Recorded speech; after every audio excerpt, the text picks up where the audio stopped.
Hi అండి. అందరికీ నమస్కారం. Welcome to my channel. ఈ వీడియోలో ప్రభుత్వ పెన్షన్ల తాజా సమాచారం అండి. ఏంటనేది వీడియోలో తెలుసుకుందాము. వీడియో అయితే ఎక్కడే కానీ స్కిప్ చేయకుండా ఎండ్ వరకు చూసేయండి. అప్పుడు ఇన్ఫర్మేషన్ పూర్తిగా అర్థమవుతుంది. అలాగే వీడియో చూస్తున్న ప్రతి ఒక్కరు వీడియోకైతే లైక్ చేయండి ఫ్రెండ్స్.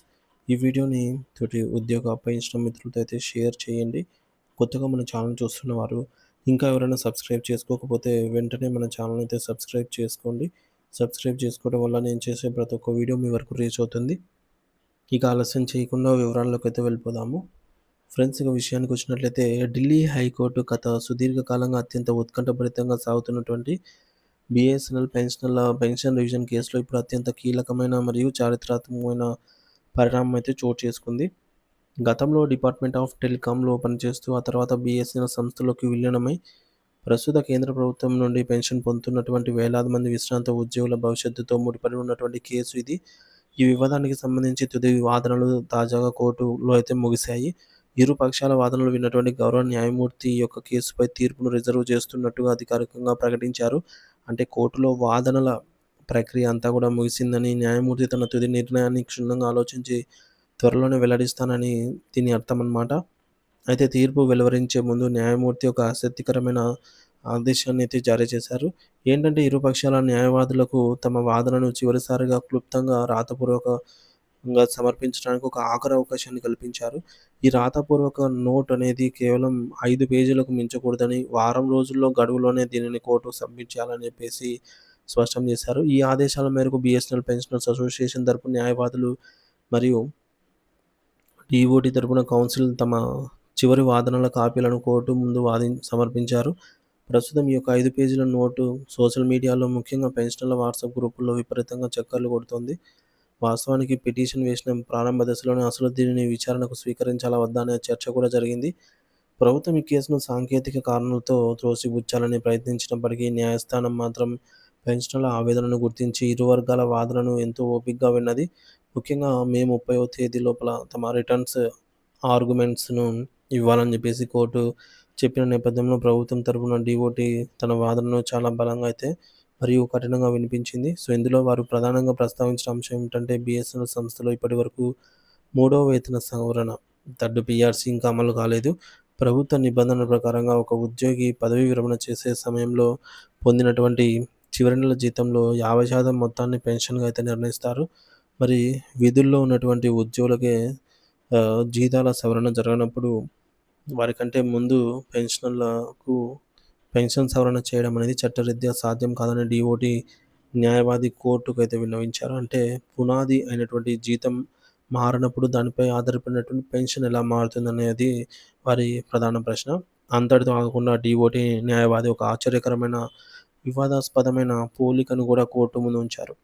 ఏడవ వేతన సంఘం ప్రయోజనాలను పొందుతున్నటువంటి కేంద్ర ప్రభుత్వ పెన్షనర్ల కంటే పెన్షన్ రివిజన్ రాని బీఎస్ఎన్ఎల్ పెన్షనర్లకే ప్రస్తుతం ఎక్కువ పెన్షన్ తీసుకుంటున్నారని ఆయన వాదించారు. బీఎస్ఎన్ఎల్ పెన్షనర్లు ఇప్పటికే మెరుగైన స్థితిలో ఉన్నారని, కాబట్టి వీరికి కొత్త పెన్షన్ రివిజన్ చేయాల్సిన అవసరం లేదని ప్రభుత్వం తన నోటులో స్పష్టంగా పేర్కొంది. మరి దీనివల్ల పెన్షనర్లలో తీవ్ర నిరసన అయితే వ్యక్తమవుతోంది. మరో ముఖ్యమైన చట్టపరమైన అంశం ఏంటంటే రూల్ నంబర్ 37A. దీని ప్రకారం బీఎస్ఎన్ఎల్ ఉద్యోగులు కేంద్ర ప్రభుత్వ ఉద్యోగులు కారని, బీఎస్ఎన్ఎల్ అనేది ఒక స్వయం ప్రతిపత్తి కలిగినటువంటి పీఎస్యూ సంస్థ అని ప్రభుత్వం వాదిస్తోంది. 1986లో ఎంటీఎన్ఎల్ మరియు 2000 సంవత్సరంలో బీఎస్ఎన్ఎల్ ఏర్పడినప్పుడు డిపార్ట్మెంట్ ఆఫ్ టెలికాం ఆపరేషన్స్ నుంచి ఉద్యోగులను ఈ సంస్థలోకి మార్చినప్పుడు కొన్ని కఠిన నిబంధనలు పెట్టారు. 2002లో ఎగ్జిక్యూటివ్ పోస్టుల కోసం ఆప్షన్ అడిగినప్పుడు ఉద్యోగులు తమ ఇష్టానుపూర్వకమే విధుల్లోకి వచ్చారని ప్రభుత్వం గుర్తు చేసింది. సో, 2004లో ప్రెసిడెన్షియల్ ఆర్డర్స్ ఇచ్చినప్పుడు కూడా తాము కేంద్ర ప్రభుత్వ ఉద్యోగి హోదాలను కోల్పోతామని, తమకు ఐడీఏ స్కేల్ వర్తిస్తుందని ఉద్యోగులకు ముందే తెలుసని ప్రభుత్వం వాదించింది. మరి పెన్షన్ చెల్లింపు విషయంలో కేంద్ర ప్రభుత్వానికి నేరుగా సంబంధం లేదని చెప్పేసి బీఎస్ఎన్ఎల్ మరియు ఎంటీఎన్ఎల్ సంస్థలు చెల్లించే పెన్షన్ కాంట్రిబ్యూషన్ ద్వారా వచ్చేటటువంటి నిధులతోనే ఈ యొక్క పెన్షన్ అనేది ఇస్తున్నామని డీఓటీ లాయర్లు తేల్చి చెప్పారు. అలాగే గతంలో ఢిల్లీ క్యాట్ ఇచ్చినటువంటి తీర్పులో కూడా ఈ సూక్ష్మ వ్యత్యాసాలను పరిగణలోకి అయితే తీసుకోలేదని, కేంద్ర ప్రభుత్వ పెన్షనర్లకు మరియు బీఎస్ఎన్ఎల్ పెన్షనర్లకు మధ్య ఉన్న భారీ తేడాలను గుర్తించడంలో క్యాట్ విఫలమైందని, అందుకే తీర్పును కొట్టివేయాలని అయితే ప్రభుత్వం కోరింది. అలాగే ప్రో రేటా పెన్షన్ అంశంపై కూడా పెద్ద చర్చ జరిగింది. ప్రో రేటా పెన్షన్ అనేది కేవలం ఎంటీఎన్ఎల్ వాళ్లకు మాత్రమే వర్తిస్తుందని, వారు ప్రభుత్వంలో చేసిన సేవకు విడిగా, సంస్థలో చేసిన సేవలకు విడిగా పెన్షన్ పొందుతారని అయితే వివరించారు. కానీ బీఎస్ఎన్ఎల్ పెన్షనర్లు కంబైన్డ్ సర్వీస్ కిందకొస్తారని, వీరికి 37A నిబంధన ప్రకారంగానే పెన్షన్ అందుతుందని చెప్పారు. 37A నిబంధన కేవలం పెన్షన్ చెల్లింపుకు హామీ ఇస్తుంది తప్ప పెన్షన్ రివిజన్ గురించి కూడా అందులో ఎక్కడా ప్రస్తావన లేదని డీఓటీ లాయర్లు వాదించారు. చివరగా బీఎస్ఎన్ఎల్ ప్రస్తుతం భారీ నష్టాల్లో ఉన్నందున మూడవ పీఆర్సీని అమలు చేసే ఆర్థిక శక్తి ఆ సంస్థకు లేదని, కాబట్టి పెన్షన్ రివిజన్ కూడా అసాధ్యమేనని ప్రభుత్వం తెగేసి చెప్పింది. ఫైనాన్షియల్ యాక్ట్ ప్రకారంగా పెన్షన్ ప్రయోజనాలను నిర్ణయించే సంపూర్ణ అధికారం కేవలం కేంద్ర ప్రభుత్వాలకే ఉందని, కోర్టులు ఇటువంటి విధానపరమైన నిర్ణయాల్లో జోక్యం చేసుకోలేవని చెబుతూ ప్రభుత్వం తన వాదనను ముగించేసింది. ఇప్పుడు మొత్తం వ్యవహారం న్యాయమూర్తి చేతుల్లో ఉంది. వేలాది మంది వృద్ధ పెన్షనర్ల జీవితాల్లో ఈ తీర్పు అనేది వెలుగు నిండుతుందా, లేక వారి నిరీక్షణ ఇంకా కొనసాగుతుందా అనేది అతి త్వరలో అయితే తేలనుంది.